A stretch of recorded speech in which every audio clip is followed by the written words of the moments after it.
কোন ধর্মে প্রাণী হত্যা, প্রাণীর উপর অত্যাচার, প্রাণীকে কুচিয়ে কুচিয়ে কাটা।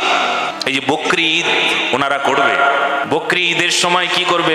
নাম হলো বকরি ঈদ, কিন্তু নিরীহ গরুগুলোকে কাটবে, গো বংশকে এক এক করে কাটবে।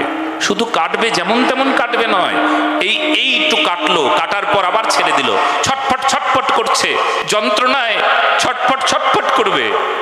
এই উটগুলোকে কাটবে, যন্ত্রণায় ছটফট ছটফট করবে, এইটুকু কেটে দিল, আবার যন্ত্রণায় ছটফট করবে, আবার কুচিয়ে কুচিয়ে কাটবে, তর পাবে, যন্ত্রণা পাবে।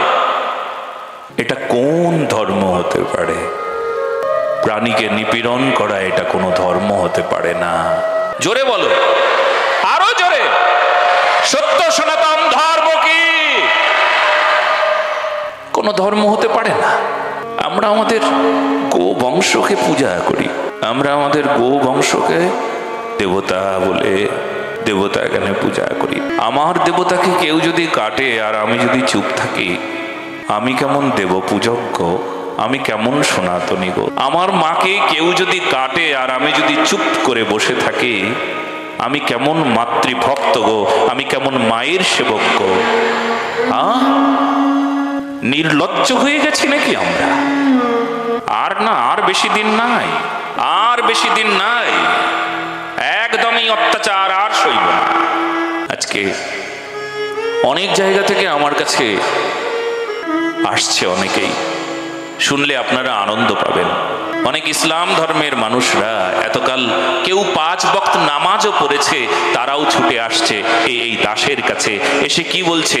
আর সময় নাই, এইবার আমাদেরকে বাঁচান। বলে কি, তোমরা কিসের জন্য বাঁচতে এসছো? বলে আমরা বুঝে গেছি, হরির নাম ছাড়া রক্ষা নাই, ভগবান ছাড়া রক্ষা নাই, প্রেম ছাড়া রক্ষা নাই, সত্য ছাড়া রক্ষা নাই, মিথ্যাকে আর নয়। একটা নিষ্পাপ প্রাণী কুচিয়ে কুচিয়ে কাটা হয়, আমরা চাই না।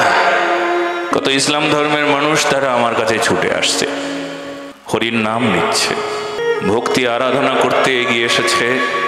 এর চাইতে আনন্দের বার্তা আর কি আছে?